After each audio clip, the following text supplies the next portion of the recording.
Dan yang paling menyakitkan hati aku sebagai seorang Malaysia adalah filem Badang digunakan, okey, digunakan sebagai point, okey, digunakan sebagai point daripada untuk jiran-jiran negara kita, Indonesia, Thailand, Singapura, macam-macam lagi. Diorang menggunakan point Badang tu sebagai ini adalah level filem kita. Kau faham tak?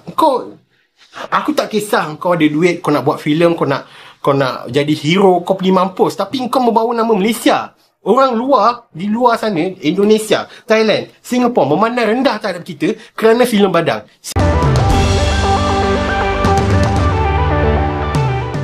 Ya, selera penonton film di negara tetangga memang berbeda dengan Indonesia. Jika diperhatikan dalam beberapa kurun waktu ini, film negara tetangga yang menjadi box office adalah film-film dengan genre action seperti film Mat Kilau, Polis Evo 3, Kaluang Men, Cicak Men, Wira, KL Special Force, dan lain-lain. Namun ada salah satu film bergenre action yang tidak laku di pasaran. Jangankan masuk di Indonesia, di Malaysia pun penontonnya sepi dan malah reviewer film di negara tetangga ini kembali merujak film yang dibintangi artis sensasional Malaysia. Sebab semua dari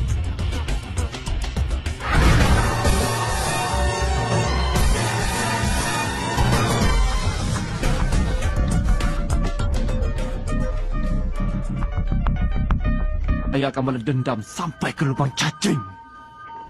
Dengan kuasa yang aku ada, aku tetap membentas kemungkaran. Ingat apa saya ni berlakon ni? Percuma. Saya tak buat kerja. Fikirlah apa perasaan saya. Apa saya rasa. Fikir. Sakit hati saya dengar korang kutuk-kutuk saya ni. Saya ni bangun pagi je tak lena. Bangun tidur je saya sakit hati, saya sakit jiwa. Apa salah saya? Korang hina lebih-lebih. Korang ingat apa saya ni? Batu, kayu, labu. Tunggul. Filem terbaik. Hasil seni terbaik. Sebenarnya boleh kalahkan semua filem-filem. Apa Black Maria ke Black Panther ke Black apa, aku tak tahu lah yang pasal Black. Korang tak tengok lagi, korang dah kutuk. Apa kalau korang kat tempat perasaan saya, apa yang korang rasa? Jiwa raga saya. Kesabaran saya ni ada limitnya, tapi jangan melampau. Penat saya yang malam pagi petang saya ni berlakon tau. Manakala saya dapat penghinaan, bukan mana saya dapat pujian. Hargai bakat saya. Fikir kalau korang kat tempat saya, jangan main kutuk-kutuk je. Ni teruklah sama masyarakat lah. Apa saya ni buat apa dengan orang? Apa masalahnya? Teruk sangat ke filem Badang tu? Tapi dengar cerita saya punya filem tu okey, banyak juga yang puji, banyak juga orang kata okey. Diorang tu bukan semua penjilat ke, bukan? Bukannya saya bagi duit. Tapi bagilah ruang dekat saya, filem saya nak bernafas. Baru pertama kali berlakon macam ni ke tempat masyarakat. Fikir kalau kat tempat saya. Bukan korang ambush macam ni. Tak bagus, korang tahu tak? Orang yang menghina tu dapat dosa, manakala orang yang menerima penghinaan macam saya ni dapat pahala. Takkanlah gara-gara saya berlakon tu saya dia kecil hebat. Fikir kalau korang kat tempat saya, jangan main-main cakap je. Korang tak tengok lagi, korang terus kecam. Terus tak fikir ke penat je dari situ. Bagi orang yang berpengalaman lah berlakon ni kan, tak payahlah yang ngarut-ngarut ni.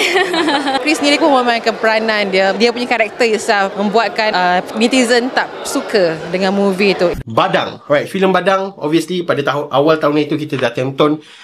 Filem ni merupakan filem arahan Profesor Madya Irazat Muhaiddin, dilakonkan oleh Alif Shukri.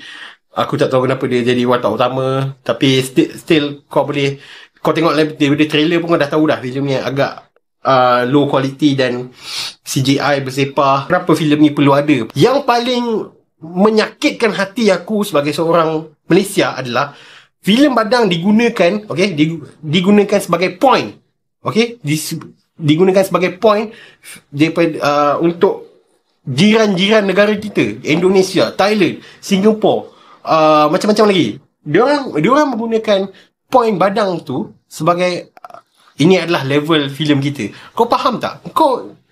Aku tak kisah kau ada duit, kau nak buat filem, kau nak jadi hero, kau pergi mampus, tapi kau membawa nama Malaysia.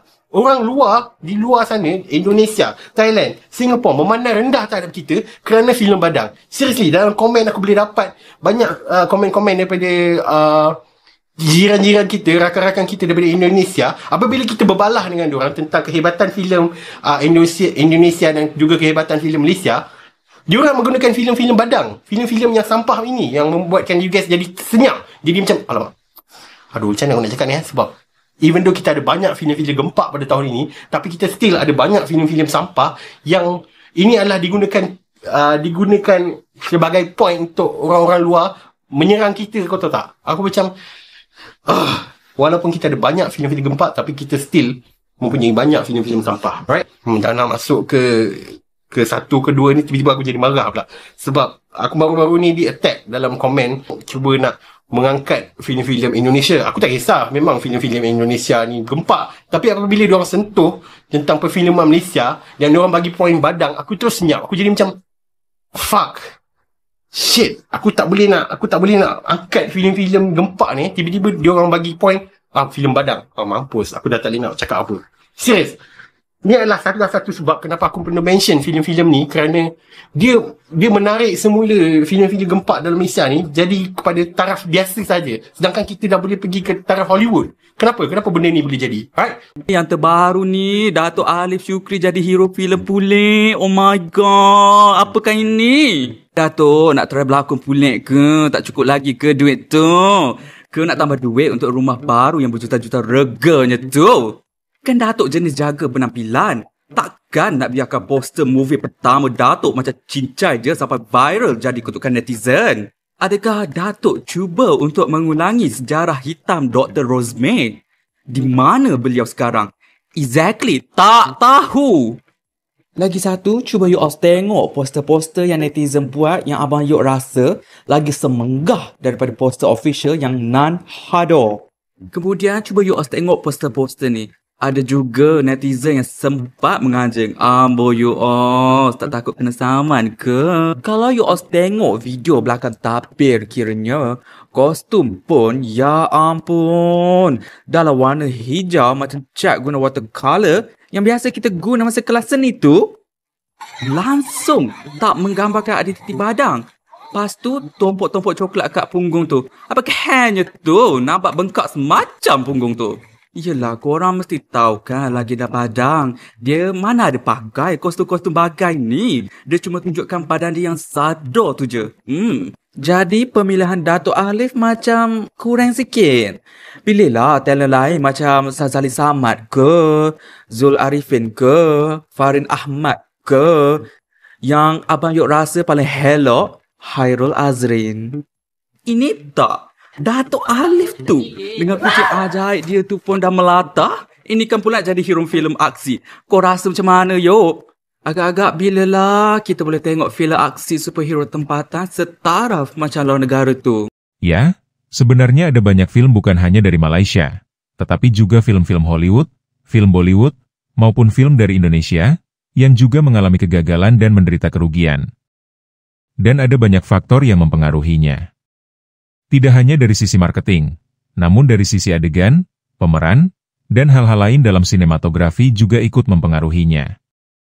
Dan muaranya adalah selera penonton. Dan hal itu tidak bisa dipaksakan agar orang menontonnya karena ada banyak pilihan film yang disuguhkan kepada penikmat film. Oke, terima kasih sudah menonton video ini hingga usai.